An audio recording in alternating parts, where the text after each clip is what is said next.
The final step of the genreification process is to teach others how to use our newly organized library. I once attended a workshop about classroom management, and the key takeaway about behavior from that workshop was, if you want it, teach it. So if we want our students to be able to navigate our new system, we need to teach them how. Our new system may be somewhat intuitive for kids, but what if it's not at first? At this point, think about what a student needs to know now to find books in your library. For example, what are the genres that they can expect to find and where are they? What processes are different now?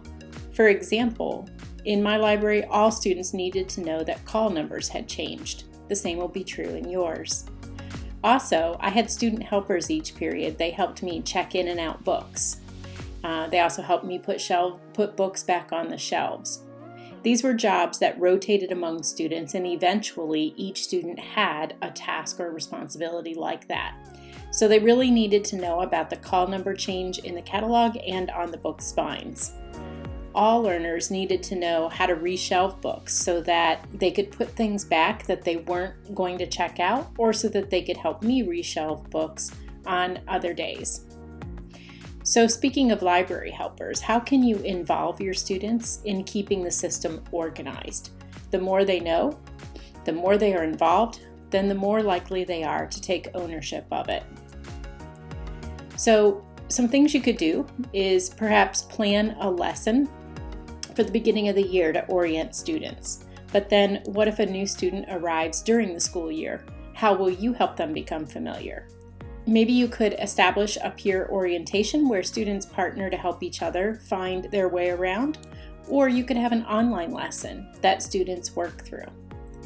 And then what if you notice problems with your classification system? For example, you might notice congested areas in your library now, or you may notice some areas that students never go to. So maybe you want to survey your students after a while to get feedback from them about what they like or don't like about the genre-based system, and of course use your own powers of observation. And then be open to tweaking your space based on your observations or their feedback. So as you finalize your genreification process, the final step involves two main tasks. First, plan the learning for how you will familiarize students with your genre-flipped library. And second, plan for a system for maintaining order, how you will involve them in keeping it organized.